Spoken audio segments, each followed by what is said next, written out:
Good morning student. आज हम लोग जो पिछले क्लास फार्मूला जो आपको हम दिखाए थे कुछ उस पर कुछ कुछ क्वेश्चन हम लोग देख लेते हैं, उसके बाद हम लोग आगे बढ़ते हैं। जैसे मान लिया जाए एक क्वेश्चन है y equal to x sine x. यही क्वेश्चन है y equal to x sine x. अब यहां से ध्यान से देखिएगा कि ये चल गया फार्मूला किस पर, y equal to u into v. तो आपको बताए थे dy बाई डी एक्स हो जाएगा। u को छोड़ दीजिए, v को डिफ्रेंशिएट करिए, v को छोड़ दीजिए, u को डिफ्रेंशिएट करिए। याद करिए फार्मूला, बस यही फार्मूला है क्वेश्चन। तो इसी को लिखेंगे सॉल्यूशन में, यहां पर हो जाएगा y बराबर x साइन x। फिर ध्यान से देखिए, ये y इक्वल टू ये है u और ये क्या है v, मतलब ये u की जगह पर है और ये किसके जगह पर है, v की जगह पर है।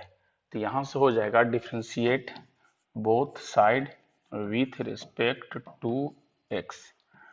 तो dy by d x, x को छोड़ दो, इसको डिफ्रेंशिएट करो साइन एक्स को, प्लस एक बार साइन एक्स को छोड़ दो, एक्स को डिफ्रेंशिएट करो।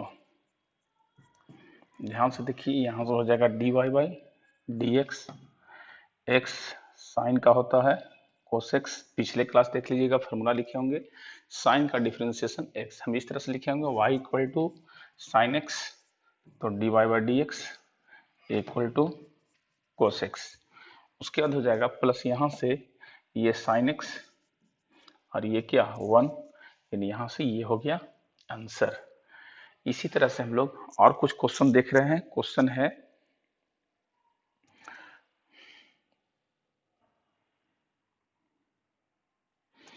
y equal to x square divided by 10x।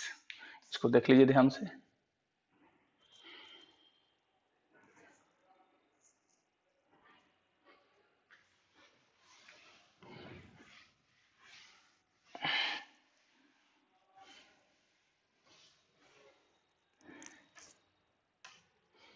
y equal to x square 10x। तो इसको भी वही याद करिए, y बराबर u बाई वी पर देखिएगा बना करके बन जाएगा।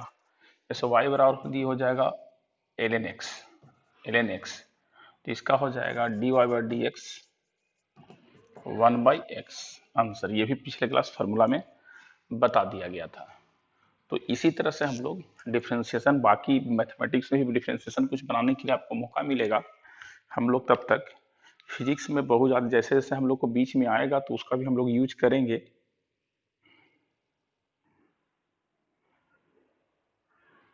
फिलहाल हम इतना ही से काम चलाते हैं। अब देखिए कुछ कुछ इंपॉर्टेंट पॉइंट और हम डिस्कशन करते हैं। अब हम डिस्कशन करते हैं कि डिफ्रेंशिएशन होता क्या है। उससे पहले हम डिफ्रेंशिएशन के बारे में कुछ आपको बात बताएंगे, ताकि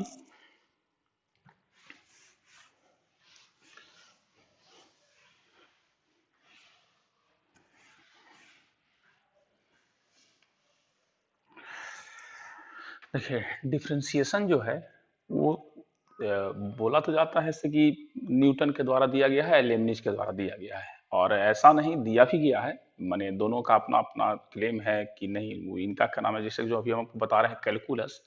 तो कैलकुलस रियल में बहुत लोगों का नाम है कि न्यूटन के द्वारा दिया गया है, बहुत लोगों का नाम है कि साइंटिस्ट जो लेबनिज थे उनके द्वारा दिया गया है। अब न्यूटन तो कोई मामूली शख्स थे नहीं। न्यूटन अपने समय के बहुत ही, मोटा मोटी कह सकते हैं कि बहुत ही पावरफुल साइंटिस्ट थे, मतलब उनके नाम को कोई नज़रअंदाज नहीं कर सकता है। न्यूटन लगभग हर सेक्टर में इन कर गए।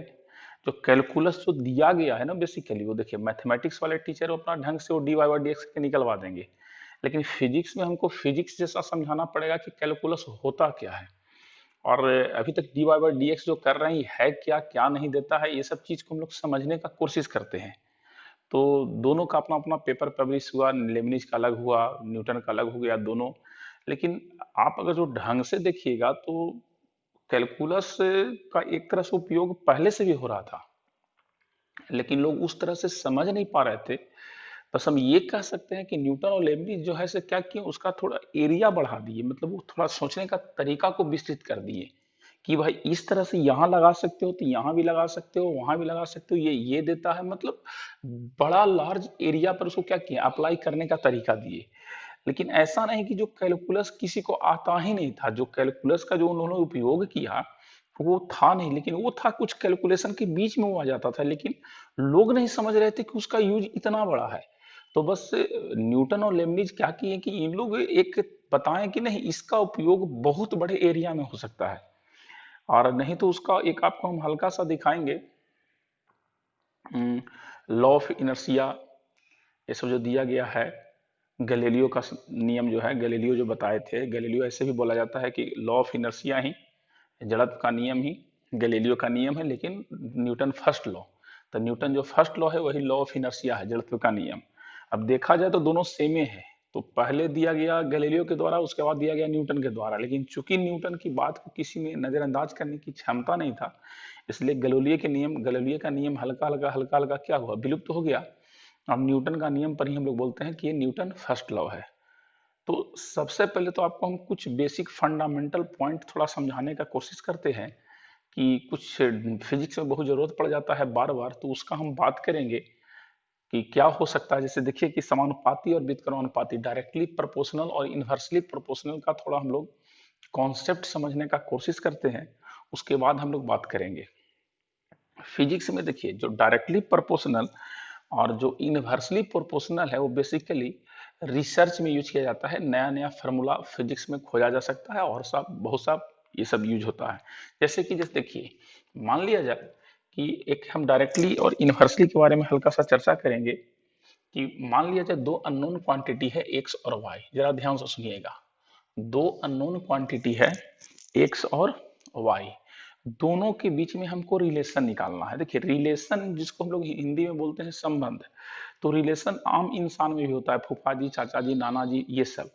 लेकिन थोड़ा सा अगर जो हम फिजिक्स में देखते हैं रिलेशन, तो आपको जो आम जिंदगी में रिलेशन है उससे ये हल्का है। आम जिंदगी में रिलेशन इतना ज्यादा है कि कभी कभी कंफ्यूज कर जाते हैं, फूफा जी के, मामा जी के, नाना जी के, चाचा जी के, दादाजी के, बताइए मामा जी क्या लगेंगे। तो वहां पर परेशान हो जाएंगे रिलेशन बताना, कुछ हद तक दो तीन पीढ़ी तक बता पाएंगे, उसके बाद फेल कर जाएंगे कि पता नहीं क्या क्या रिलेशन होगा, फूफा जी के, नाना जी के, नाना जी के, चाचा जी के, पापा जी के, फुआ जी, बताइए मेरा क्या लगे। तो परेशान हो जाएंगे। लेकिन फिजिक्स में उतना ज्यादा रिलेशन नहीं है, फिजिक्स में मात्र दो रिलेशन है कि दोनों में क्या निकालना है। जैसे एक डायरेक्टली प्रोपोर्शनल और एक इनवर्सली प्रोपोर्शनल। जैसे कि हम लोग देखते हैं एक्स और वाई दो अननोन क्वांटिटी है, जिसको हम लोग हिंदी में बोलते हैं अज्ञात राशियां। एक्स और वाई दो अननोन क्वांटिटी है, जिसको हिंदी में हम लोग बोलते हैं अज्ञात राशियां। इसी अज्ञात राशि को हम लोग समझने का कोशिश करते हैं रिलेशन के द्वारा। जैसे कि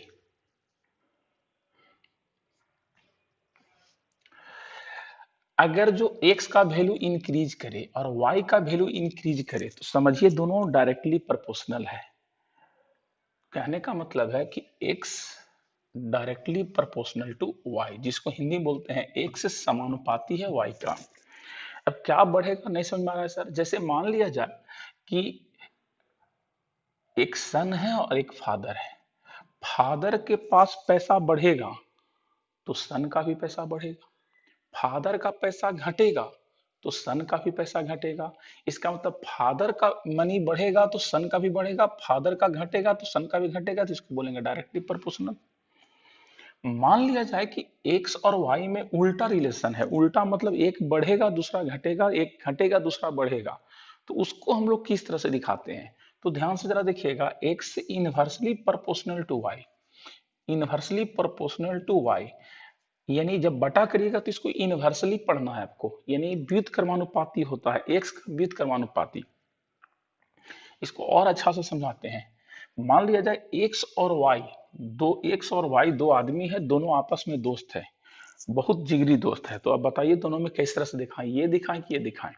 तो जब दोनों जिगरी दोस्त है, मतलब वाई खुश होगा तो एक्स भी खुश होगा, वाई दुखी होगा तो एक्स भी दुखी होगा, वाई तरक्की करेगा तो एक्स भी तरक्की करेगा।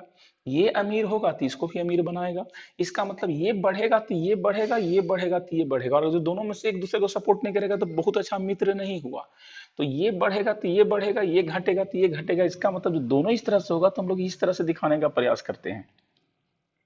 लेकिन अगला रिलेशन, मान लिया जाए एक्स और वाई एक दूसरे का दुश्मन है, एकदम एक दूसरे का एकदम नंबर वन कट्टर दुश्मन। तो जब ये बहुत खुश होगा तो ये खुश होगा, ये दुखी होगा। और ये बहुत दुखी होगा तो ये खुश होगा। इसका मतलब है ठीक उल्टा, ये अगर जो बढ़ेगा तो इसको घटा देगा, ये ताकतवर बनेगा तो इसको कमजोर बनाएगा, ये कमजोर बनेगा तो ये ताकतवर हो जाएगा। इसका मतलब यहां दिखाने के लिए यूज करेंगे एक्स व्युत्क्रमानुपाती वाई का, यानी x inversely proportional to y. जरा ये ध्यान से देखिएगा, पढ़ने में बहुत कंफ्यूजन हो जाता है। X directly proportional to one by y, फिर से समझिएगा, x directly proportional one by y, but x inversely proportional y. यानी जब वन बटा वाई बोलिएगा, बटा बोल दीजिएगा डिवाइडेड बाई, तो डायरेक्टली प्रोपोर्शनल पढ़िएगा। और जब नहीं बोलिएगा तो इनवर्सली प्रोपोर्शनल पढ़िएगा। हिंदी में एक और सुन लीजिए, एक्स समानुपाती है एक बटा वाई का, एक्स समानुपाती है एक बटा वाई का, एक्स व्युत्क्रमानुपाती है वाई का। तो इस चीज को समझने का कोशिश करिए कि डायरेक्टली प्रोपोर्शनल क्या होता है, इनवर्सली प्रोपोर्शनल क्या होता है। कि जब एक का वैल्यू बढ़ेगा, एक खुश होगा, दूसरा भी खुश हो जाएगा, मतलब एक का वैल्यू बढ़ेगा दूसरा का वैल्यू बढ़ जाएगा, तो इस तरह से लिखते हैं। जब एक का वैल्यू बढ़ जाए दूसरा का वैल्यू घट जाए तो समझिए कि बटा में लिखाएगा। इस चीज को एकदम दिमाग में बैठा लेना है। एक और आपको दिखाते हैं यहाँ पर, इसको ध्यान से देख लीजिएगा।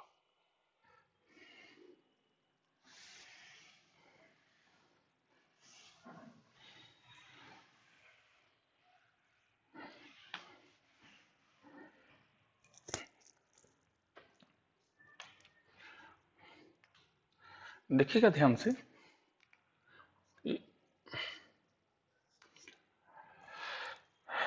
मान लिया जाए एक स्प्रिंग है, एक नया फोर्स निकालते हैं, फोर्स का फॉर्मूला। एक स्प्रिंग है और वो स्प्रिंग को कोई फोर्स लगा के खींचना शुरू कर दिया। जरा ध्यान दीजिएगा, लीजिए।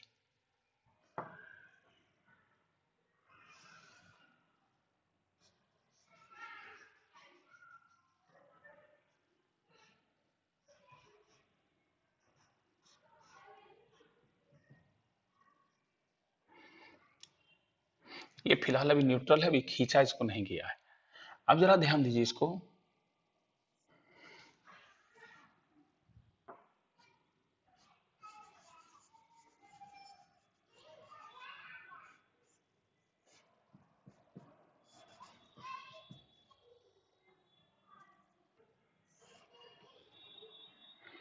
मान लिया जाए, जरा ध्यान से समझिए जो हम बोलना चाह रहे हैं। जैसे जैसे इसको हम खींचेंगे वैसे वैसे ये दूरी बढ़ेगा। माने पहले स्प्रिंग यहाँ था, पहले स्प्रिंग यहाँ था। अब एक आदमी इस बॉक्स को पकड़ा और हाथ से खींचना शुरू किया, तो जैसे जैसे ताकत बढ़ाएगा स्प्रिंग ये धीरे धीरे आगे बढ़ेगा, और जैसे जैसे स्प्रिंग ये आगे बढ़ेगा ये एक्स का भी वैल्यू बढ़ेगा। अगर जो यहाँ पर लाके कोई रुक गया अच्छी बात है, लेकिन और ताकत लगाएगा, मान और ताकत, ये एक्स यहाँ से यहाँ हो जाएगा। तो आप बताइए जैसे फोर्स बढ़ाएगा ये एक्स बढ़ेगा कि घटेगा। उम्मीद करते हैं हम जो बोलना चाह रहे हैं आप समझ रहे होंगे। ये एक को और कस के खींचेगा तो यहाँ से यहाँ चल जाएगा, तो एक्स का भी और बढ़ जाएगा।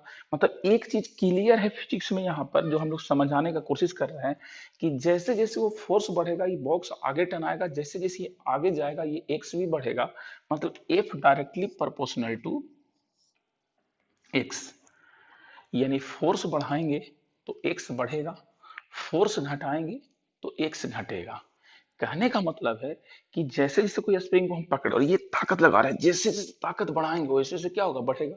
ये स्प्रिंग को ऐसा नहीं ना कि बड़ा से खींचाएगा और बूढ़ा से ज्यादा खींचा जाएगा, जो ज्यादा ताकतवर है वो ज्यादा खींचेगा। मतलब फोर्स बढ़ेगा तो दोनों के बीच का डिस्प्लेसमेंट, दूरी बढ़ेगा।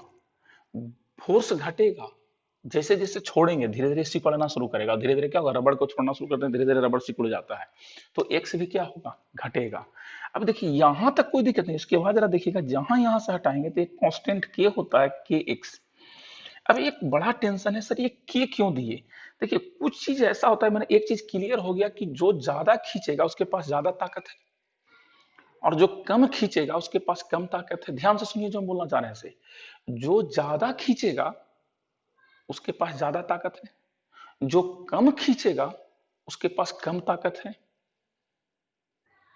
तो नहीं, ऐसा नहीं है, क्योंकि ऐसा रहता तो एक को दे देंगे हम क्या, रबड़ का स्प्रिंग, और एक को दे देंगे लोहा का स्प्रिंग। पता लगा रबड़ वाला स्प्रिंग कहेगा देखो जी ताकत, तुरंत खींच देगा, और लोहा वाला स्प्रिंग में कहेगा ताकतें नहीं लग रहा है। तो कहोगे नहीं सर, दो चीज पर डिपेंड करता है। ये जो आप खींचने वाला बात बोल रहे हैं वो दो चीज पर डिपेंड करता है। एक, कितना बल लगाया, कितना फोर्स लगाया। दूसरा, स्प्रिंग क्या चीज का बना हुआ है। तो अगर जो बल ज्यादा लगाएगा, अगर जो ज्यादा खींचेगा तो फोर्स ज्यादा लगाएगा, अगर जो ज्यादा खींचेगा तो फोर्स ज्यादा लगाएगा। तभी हम बोले ना कि रबड़ वाला ज्यादा खींचेगा, तो नहीं सर वहां रबड़ में तो कम ताकत लगेगा, लोहा में ज्यादा ताकत लगेगा। तो उसका मतलब कहिएगा कि जो ज्यादा खींचेगा वो फोर्स ज्यादा लगाएगा। और ये एक्स बताएगा कितना दूर खींचा, और के बताएगा क्या चीज का स्प्रिंग बना हुआ है। तो ये स्प्रिंग लोहा के लिए अलग होगा, रबड़ के लिए अलग होगा, अल्युमिनियम के लिए अलग होगा। तो इसी लिखते हैं वेयर के इज कांस्टेंट, मतलब वेयर उतना छोड़िए, फिलहाल क्या लिखते हैं कि कांस्टेंट। कांस्टेंट किसे कहते हैं, जिसका वैल्यू टाइम के साथ चेंज नहीं करे। चर्चा किए होंगे आपको कि कांस्टेंट का डिफरेंशिएशन जीरो होता है। तो इस तरह से देखिए एक नया फार्मूला निकल गया फिजिक्स में कि डायरेक्टली प्रोपोर्शनल और इनवर्सली प्रोपोर्शनल का मतलब क्या होता है। मतलब एक का वैल्यू बढ़ाएं दूसरे का वैल्यू बढ़ जाए तो ऐसे यूज करेंगे, और एक का वैल्यू बढ़ाएं दूसरे का वैल्यू घट जाए तो बटा में यूज करेंगे। तो इसको एक बार ध्यान से देखिए, उसके बाद हम आगे आगे यूज करते हैं। देखिएगा,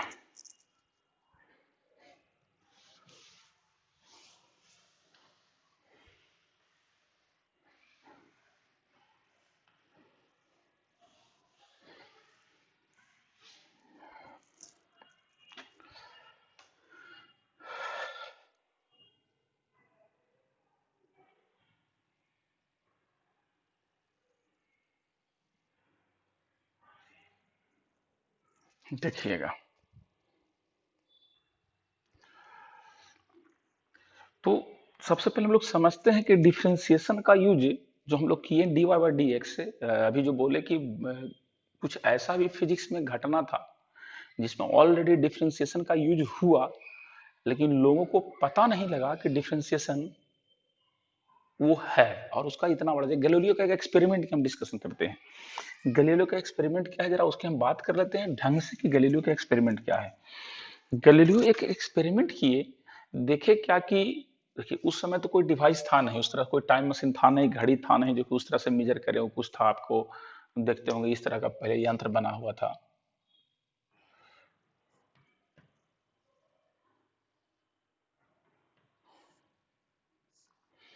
वो कुछ बालू जैसा जो गिरता था नीचे, ये यंत्र इसी से अपना टाइम का जो मैनेजमेंट करते होंगे। वो बहुत पुराना है इसलिए संभव नहीं है। तो वो देखे क्या कि वो एक ऐसा ब्लॉक लिए कुछ इस तरह से, और उस पर कुछ एक बडी है जिसको गिराना शुरू किए। तो ये गिराते चले गए, तो देखे क्या कि बार बार एक्सपेरिमेंट करके गिराना शुरू किए। तो एक बार नहीं, हर चीज बार बार इस तरह से इसको एंगल थीटा पर रख करके और गिराना शुरू किए। तो देखे क्या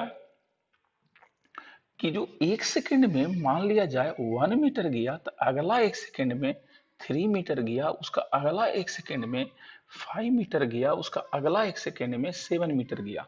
माने हर एक सेकंड में उसका पहले से डिस्टेंस 2 टाइम से बढ़ जा रहा है, मतलब उसमें +2 हो जा रहा है। जैसे 3 है तो उसमें 2 होकर के 5 हो गया, फिर 5 इतना दूर कवर किया, फिर यहाँ पर 2 और बढ़ गया, कितना हो गया, 7 हो गया। तो सोचे कि जरा इसको और उठाते हैं, और उठाएं, ऐसे करके मान लीजिए उठा दिए, इस तरह से उठा दिए। तो देखे क्या कि फिर अगर जो इसको हम गिराते हैं, तो अगर जो एक सेकंड में 1 मीटर आया, तो अगला एक सेकंड में 3 मीटर, और अगला एक सेकंड में कितना, 5 मीटर। लाइन को समझते चल जाइएगा। वो रिलेशन को देख रहे हैं, सबसे पहले रिलेशन को देखते जा रहे हैं, इसको और खड़ा कर दिए, और उसके बाद बॉडी को गिराए। फिर बॉडी को गिराए तो फिर क्या देखे कि इसमें कि एक सेकंड में मान लिया यदि 1 मीटर चला, तो फिर एक सेकंड में ये 3 मीटर चला, और फिर एक सेकंड में 5 मीटर चला। इसका मतलब वो रिलेशन निकाले, अगर जो फ्रिक्शन ना हो, घर्षण ना हो। जरा लाइन को समझिएगा जो हम बोलना चाह रहे हैं इसे। ये किनके द्वारा दिखा गया? गैलीलियो द्वारा। ये एक्सपेरिमेंट गैलीलियो कर रहे थे। तो उसके बाद देखे क्या कि जब इसको पूरी तरह से खड़ा कर दिया गया, तो वो देखिए जिस समय ये एक्सपेरिमेंट किया गया उस समय कोई उस तरह से कितना वैल्यू है क्या है उनके पास निकालने का कोई साधन था नहीं। अभी तो आप बड़ा अच्छा से कह दीजिएगा कि ऊपर से गिराएंगे तो जी का मान इतना होगा, 9.8 मीटर पर सेकेंड स्क्वायर। अभी देखिए जब एक्सपेरिमेंट हो जाता है तो लोग बहुत लंबा चौड़ा देना शुरू करता है, लेकिन जब किसी तरह का कोई नॉलेज नहीं रहता है तो लोग का हालत खराब हो जाता है। तो वो एक्सपेरिमेंट जो है वो किया गया यहां से। अब जरा ध्यान दीजिए, तो अभी तक आइडिया नहीं था कि कितना रेशियो से गिरेगा से। अब जरा ध्यान दीजिए, तो वो उसी आधार पर निष्कर्ष निकाले कि मान लिया जाए कि किसी भी बॉडी को हम यहां से नीचे गिराएंगे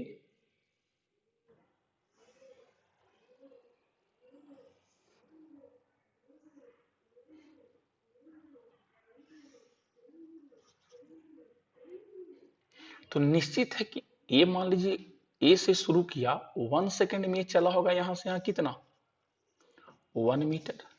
फिर 1 सेकेंड में कितना चला होगा यहां से यहां, 3 मीटर। फिर 1 सेकेंड में कितना चला होगा यहां से यहां, 5 मीटर। फिर 1 सेकेंड में कितना चला होगा यहां से यहां, 7 मीटर। ये चूंकि देखिए इसको नहीं देख सके, ये जो है ना इसको वो रीड नहीं कर सके, चूंकि जब हवा में किसी भी चीज को हम गिराएंगे तो उसका वो टाइम नहीं निकाल पाए। लेकिन इसमें तो पता लगा लिया, लकड़ी के कुछ भी तख्ता जैसा कुछ भी रहे जिस पर वो गिरा करके चेक कर रहे थे, उसको तो हम लोग देख सकते हैं।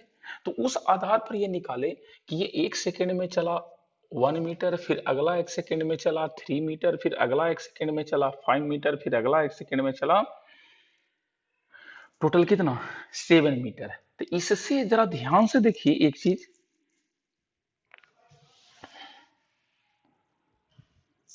कि ये है टाइम और ये है डिस्टेंस।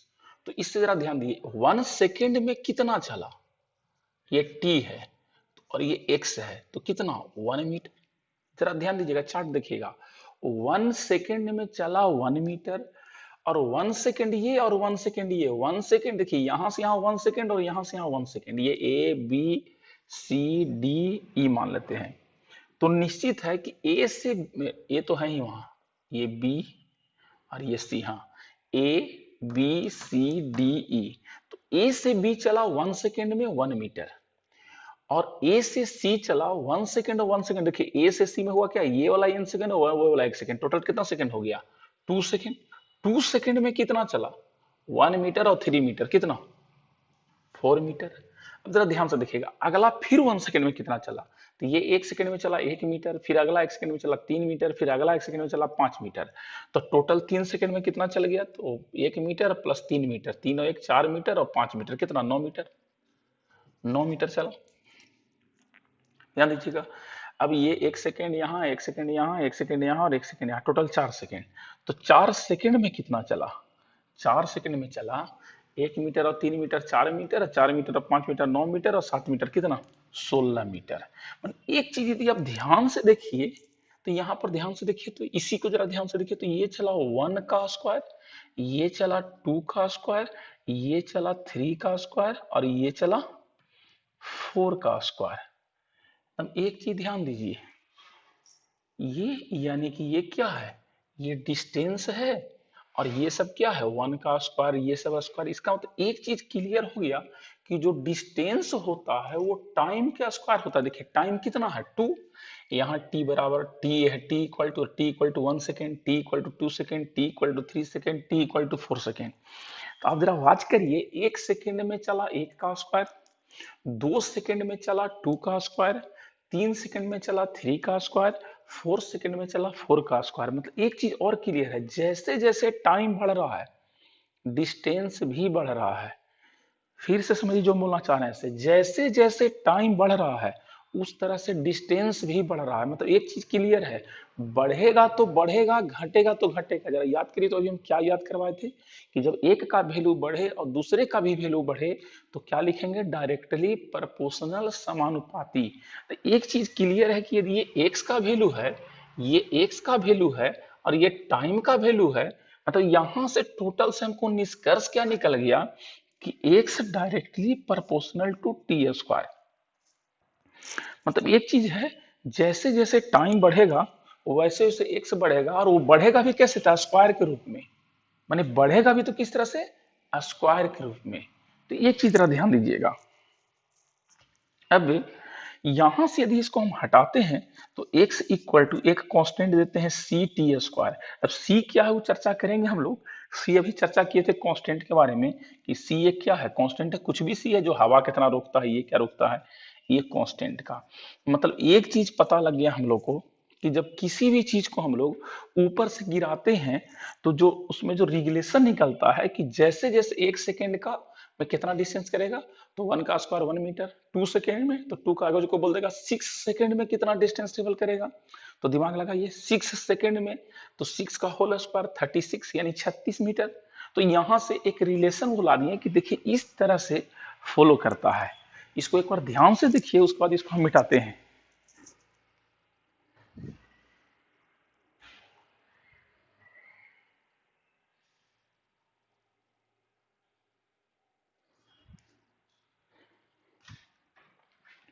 अब ध्यान दीजिएगा।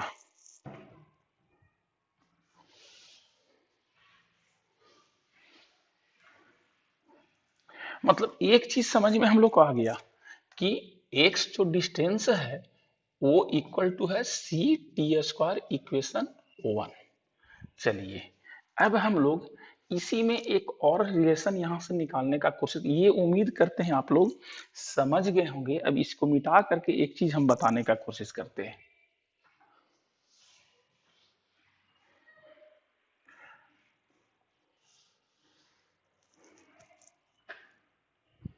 मान लेते हैं जब यहां से ये गिरना शुरू किया,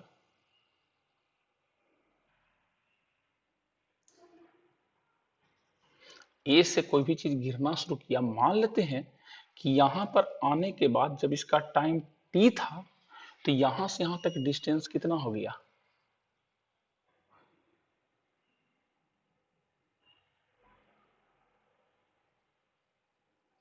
एक्स। लाइन को समझिएगा, जब टाइम टी था तो यहां डिस्टेंस हो गया एक्स। अब जैसे ही यहां से यहां तक बढ़ा, ये देखिए यहां से यहां तक टाइम कितना माने हैं, टी। लाइन को ध्यान दीजिएगा, तो यहां पर डिस्टेंस था x और ये वेलोसिटी को मान लेते हैं v। माने जब टाइम t था तो ये v वेलोसिटी से यहां गिर रहा था। कुछ समय के बाद मान लीजिए a से पहुंचा b और अब पहुंच गया c, तो यहां से यहां तक मान लिया जाए जाने में टाइम लगा डेल्टा टी। याद करिए डेल्टा हम चर्चा किए थे अंतर को, कि ये यहां से यहां कितना है, मान लिया जाए x1, और ये यहां से यहां x2। तो यहां से यहां क्या अंतर था, तो x2 माइनस x1, जिसको हम किससे दिखाए थे, डेल्टा x से। तो जरा ध्यान दीजिए कि जब ये है डेल्टा टी, तो निश्चित है कि डिस्टेंस कितना बढ़ा होगा, डेल्टा एक्स। डिस्टेंस कितना बढ़ा होगा, डेल्टा एक्स। और यहां पर वेलोसिटी हो गया होगा, पहले का वेलोसिटी v और नया वेलोसिटी में थोड़ा चेंजिंग आया dv। लाइन को समझते चल जाइएगा, फिर से समझिए। अंतर को किससे दिखाते हैं, यहां से यहां तक के अंतर को किससे दिखाएं, डेल्टा एक्स से। तो यहां से यहां तक के अंतर को किससे दिखाएं, डेल्टा एक्स से। अगर जो नहीं समझ, पीछे का वीडियो हमेशा देखिए, पीछे का वीडियो देखिएगा तो क्लियर हो जाएगा। तो मतलब एक चीज क्लियर है कि जब x था, जब x था तो था सी टी स्क्वायर इक्वेशन 1। अगर जो x प्लस डेल्टा एक्स होगा तो ये हो जाएगा c, और ये t प्लस डेल्टा टी का होल स्क्वायर। एकदम क्लियर बोलिए, कोई दिक्कत है तो बोलिए आप लोग। यहां से यहां तक जो भी होगा मैसेज उस तरह से करिएगा कि नहीं सर इस जगह पर दिक्कत है, तो फिर हम बात करेंगे। कि निश्चित है कि पहले x में डेल्टा एक्स जोड़े तब t में क्या हुआ, डेल्टा टी जुट गया। तो अब यहां से लिख सकते हैं x प्लस डेल्टा एक्स बराबर c, और यहाँ क्या हो जाएगा a प्लस बी का होल स्क्वायर, a प्लस ये t प्लस डेल्टा टी, तो a प्लस बी का whole square equal to a square plus 2ab a square plus 2ab, 2a b plus कितना बी स्क्वायर, ये है ए और ये है बी, डेल्टा टी। तो ये हो गया ए स्क्वायर प्लस 2ab प्लस ये 2 और ये ए और ये कितना बी और प्लस बी स्क्वायर। अब यहां से हो जाएगा x plus delta x equal to c t square plus 2ct delta t plus c delta t square. ये ब्रैकेट को तोड़ दिए और ब्रैकेट को तोड़ के सबसे सी से क्या किए गुना कर दिए। अब अगर जो यहां से देखिए तो इसको इक्वेशन 1 मान लेते हैं तो x प्लस डेल्टा एक्स, ध्यान से देखिए सी टी स्क्वायर का वैल्यू कितना है, सी टी स्क्वायर का वैल्यू है x, तो यहाँ लिख दिए x plus 2ct delta t plus c delta t square, यहाँ क्या फ्रॉम इक्वेशन 1 समीकरण 1 से। अब जरा ध्यान से देखिए x x यहां से कट गया। अब delta x equal to 2ct delta t plus c delta t का होल स्क्वायर। अब देखिए यहां के बाद जरा ध्यान से देखिए, अब हम चर्चा कर रहे हैं कि मान लिया जाए बहुत छोटा अंतर रहा होगा, अंतर छोटा नहीं बहुत छोटा, मतलब जब यहां पहुंचा होगा उसका तो बड़ा अंतर नहीं। इसको समझिए इस तरह से कि मान लिया जाए यहां से यहां पहले लिए ये बी पर यहां पहुंचा, अब यहां से इतना कम बड़ा होगा, चर्चा की होंगे डिफरेंशिएशन में समझाए थे डीएक्स का मतलब कि समुद्र में एक बूंद पानी, मान लीजिए समुद्र में पानी गिराएं उसका हाइट नाप लो, फिर से समझिएगा समुद्र में हाइट नाप लीजिए, समुद्र में जितना पानी है उसके बाद फिर क्या करिए उस समुद्र में एक बूंद पानी मिलाइए, एक बूंद पानी मिलाने के बाद समुद्र का कुछ ना कुछ ऊंचाई तो बढ़ेगा, समझिए वही ऊंचाई को मानेंगे dx। तो हम चर्चा किए थे ये सब पहले से कर चुके हैं। अगर जो नहीं क्लियर होता है तो पीछे का वीडियो देखिए कि dy क्या है dx क्या है, एकदम फर्स्ट लेक्चर नंबर 1 को देखिए, लेक्चर 1 नंबर 1 में हम सब बताने का कोशिश किए कि dx dy क्या है।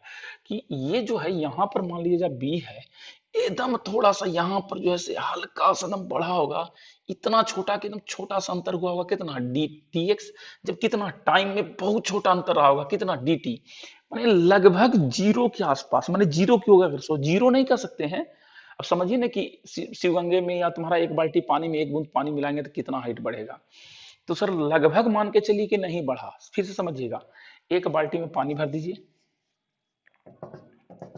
उसको क्या करिए नाप लीजिए, एक डालिए कुछ पाइप जैसा रड जैसा नाप लीजिए और उसका हाइट देख लीजिए, और फिर उसमें एक बूंद पानी मिला दीजिए, कितना हाइट बढ़ा होगा। तो यही चीज को हम यूज किए थे। तो समझिए कि माने लगभग मानेंगे कि टाइम लगभग जीरो के आसपास था, यानी यहां पर मान लेते हैं कि जो डेल्टा टी है, जब डेल्टा टी जरा ध्यान से देखिएगा यहाँ रफ में कर देते हैं, जब डेल्टा टी लगभग जीरो रहे लगभग जीरो, तो इसी डेल्टा टी को हम लोग बोलते हैं डी टी। क्या बोलते हैं dt। तो जब t का मान लगभग जीरो हो तो इफ यदि delta t tends to zero मतलब लगभग जीरो हो तो क्या हो जाएगा डेल्टा x क्या हो जाएगा dx,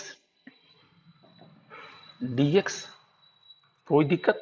तो सबसे पहले इसको लिख लेते हैं delta t tends to zero, then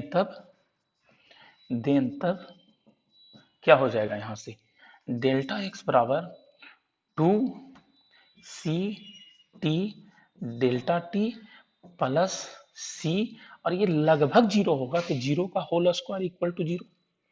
अब कुछ लोग कहिएगा कि सर ये जीरो कैसे हो गया, तो उसका भी चर्चा कर लेते हैं। चलिए वो भी कर लेते हैं हम लोग सबसे पहले। चलिए इसको पहले देख लेते हैं, पहले यहां तक करिए उसके बाद हम बात करते हैं आगे।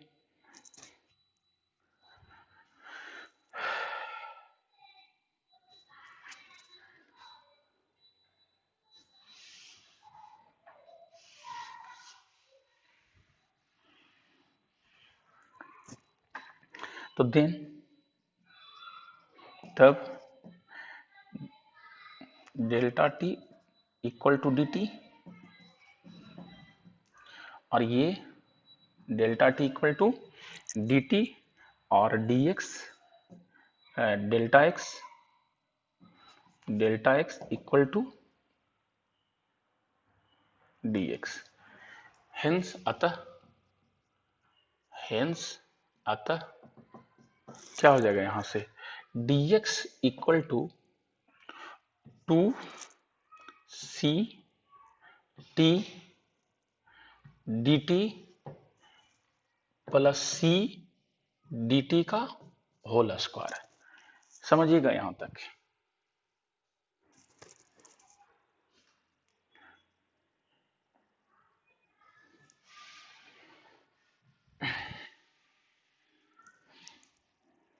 अब जरा देखिएगा, अगर जो 1/2 तो छोटा है, लाइन को समझिएगा, 1/2 तो छोटा है, और अगर जो 1/2 को होल स्क्वायर कर दे तो वो और छोटा हो जाएगा 1/4। 1/8 छोटा है, यदि इसका होल स्क्वायर कर दे तो हो जाएगा 1/64 और छोटा होगा, 64 टाइम घट जाएगा। तो अगर जो कोई चीज बहुत छोटा रहे और अगर जो आप उसका होल स्क्वायर करते हैं तो इतना छोटा हो जाएगा, इतना छोटा हो जाएगा कि उसको आप, जैसे कहने का मतलब है कि 5 + 0 + 0 0 0 0 0 0 0 0 0 0 0 0 0 0 1। चलिए ऐड करिए, 5 में 0.0 तो सर लगभग ये 5 ही होगा, क्योंकि उतना कम जोड़ेंगे तो कोई अंतर नहीं होगा, उतना कम जोड़ेंगे तो अंतर नहीं होगा, एडिशन से कोई लेना देना नहीं है। तो बस उसी तरह से जरा ध्यान दीजिए, ये dt बहुत छोटा, हम क्या बोले अभी कि बहुत, जब t का मान क्या हो जाएगा, डेल्टा t का मान लगभग 0 हो जाएगा तो डेल्टा t को ही dt कहते हैं। माने लगभग 0, माने इतना एकदम शून्य की उसको अग्रसर बोलते हैं, माने समझ रहे होंगे बोलने के भाव से आप। तो ये इतना कम है कि इसका एक तो कम है, ऊपर से स्क्वायर करिएगा तो इतना कम हो जाएगा कि इसका वैल्यू इसमें जोड़िएगा भी तो कोई विशेष अंतर नहीं पड़ेगा। फिर से समझिएगा, ये dt का मान इतना कम हो जाएगा स्क्वायर होने के बाद कि उसका वैल्यू फिर जोड़ भी दीजिएगा तो कोई विशेष अंतर नहीं पड़ेगा, इसलिए हो जाएगा और या dx equal to 2ct dt, और ये लगभग जीरो, ये लगभग जीरो मतलब नहीं लिखेंगे क्योंकि dt लगभग जीरो, ठीक है, dt का होल स्क्वायर और लगभग जीरो हो जाएगा। तो अब यहां से देखिए और क्या हो जाएगा, यहां से dx बाई 2ct और नीचे कर देंगे dt। जरा ध्यान दीजिए, इसको लेने का मकसद है बेसिकली गैलीलियो को वो देखना था कि जब छोटा सा टाइम होगा तो ये छोटा सा डिस्टेंस चलेगा, जब छोटा सा डिस्टेंस चलेगा तो उसमें वेलोसिटी कितना होगा। अब बड़ा अंतर तो हो गया डेल्टा भी, लेकिन मान लिया जाए बी पर था और बहुत कम हल्का सा 1 सेकेंड का 1/अरबवां भाग में, 1 सेकेंड का 1 करोड़वां भाग में रियल में वो बड़ी कितना वेलोसिटी से चल रहा था, वो निकालने का मन था उनको। तो ये निकालने से उनको पता लग गया कि देखिए वेलोसिटी कैसे निकल गया। हम जानते हैं कि स्पीड इक्वल टू या velocity equal to speed equal to होता है डिस्टेंस बाय टाइम, जिसको हम लोग बोलते हैं चाल बराबर दूरी बटा समय। अब जरा ध्यान दीजिए, बहुत छोटा डिस्टेंस है, ये बहुत माने 1 करोड़वां भाग, थोड़ा सा 1 करोड़वां भाग और समय भी 1 करोड़वां भाग, तो इसको लिखेंगे v बराबर क्या हो जाएगा, वेलोसिटी निकल गया कितना 2ct। मतलब जैसे जैसे टाइम बढ़ेगा c का वैल्यू हमको पहले से कुछ पता रहेगा तो निकाल लेंगे। c का वैल्यू मान लेते हैं, c का मान 1 रहे, मान लेते हैं इफ यदि c बराबर 1 तो v बराबर कितना हो जाएगा 2t, और यहाँ से जो समय पर पूछेगा टाइम रखेंगे, जो यहाँ टाइम दिया छोटा सा बढ़े चाहे नहीं, और यहाँ से हम v वेलोसिटी निकाल लेंगे। ये इस टाइप का प्रॉब्लम का अप्रोच किनके द्वारा किया गया, गैलीलियो के द्वारा। इस टाइप का अप्रोच किनके द्वारा किया गया, गैलीलियो के द्वारा। अतः ये जरा लेकिन आप ध्यान से देखें नहीं, एक चीज आपको हम दिखा दे रहे हैं, यानी कि यहां पर वेलोसिटी v है तो तुम 1 करोड़वां भाग में वेलोसिटी v बराबर कितना हो जाएगा, तो टाइम के साथ इस तरह से चेंज करेगा। यहां पर चर्चा किए हैं, एक बार देख लीजिए ध्यान से।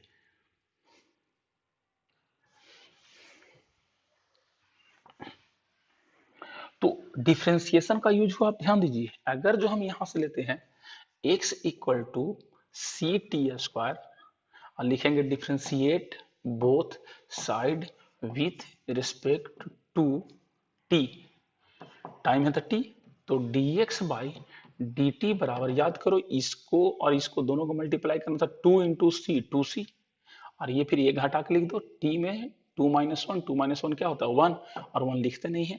आप ध्यान से देखिए वही चीज आया कि नहीं, दोनों मिला के देखिए ध्यान से, दोनों को मिला के देखिए वही चीज आया कि नहीं।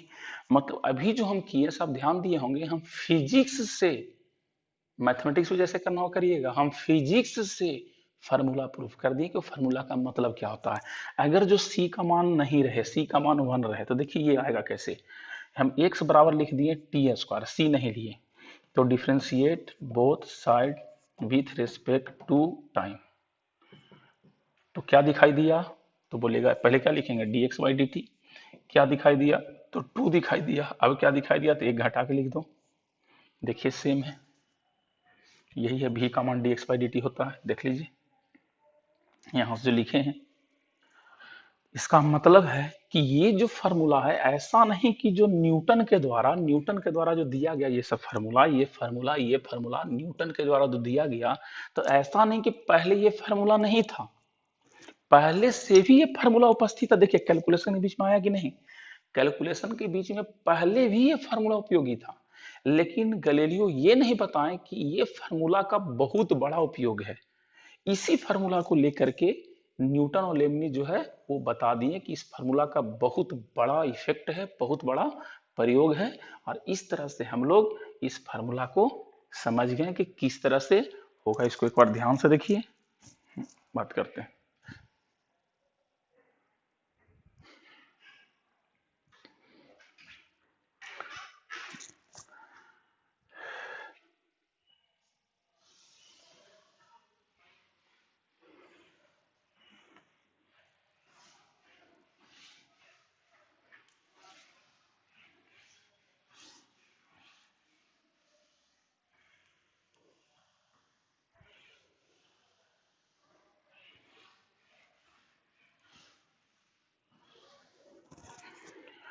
अब जरा ध्यान दीजिएगा, तो आज आपको हम ये समझाएं कि हम लोग जो करते हैं y equal to x to the power n, तो dy by d x equal to n x to the power n का यूज फिजिक्स में कैसे हुआ, अभी आपको dx बाई डी टी करके हम distance by time equal to displacement by time equal to velocity निकाल करके दिखाएं कि कितना निकल सकता है। तो एक हल्का सा आपको हम उपयोग बताएं कि क्या हम लोग का डिफ्रेंसिएशन का यूज किस तरह से फिजिक्स में होता है, जब टाइम बहुत बहुत very very very very small होता है, तो किस तरह से इसको हम लोग आगे जाके यूज करेंगे। इंस्टेंटेनियस वेलोसिटी, ताक्षणिक वेग, वो और डिटेल चर्चा करेंगे। तो अगले क्लास डिफ्रेंसिएशन होता क्या है, इसका फिजिकल मीनिंग क्या होता है बता करके नेक्स्ट हम लोग चल जाएंगे किस पर, इंटीग्रेशन पर। उम्मीद करते हैं इसको बार बार रिवाइज करिएगा और इसको समझने का प्रयास करिएगा। आज का क्लास इतना ही, ओके बाय।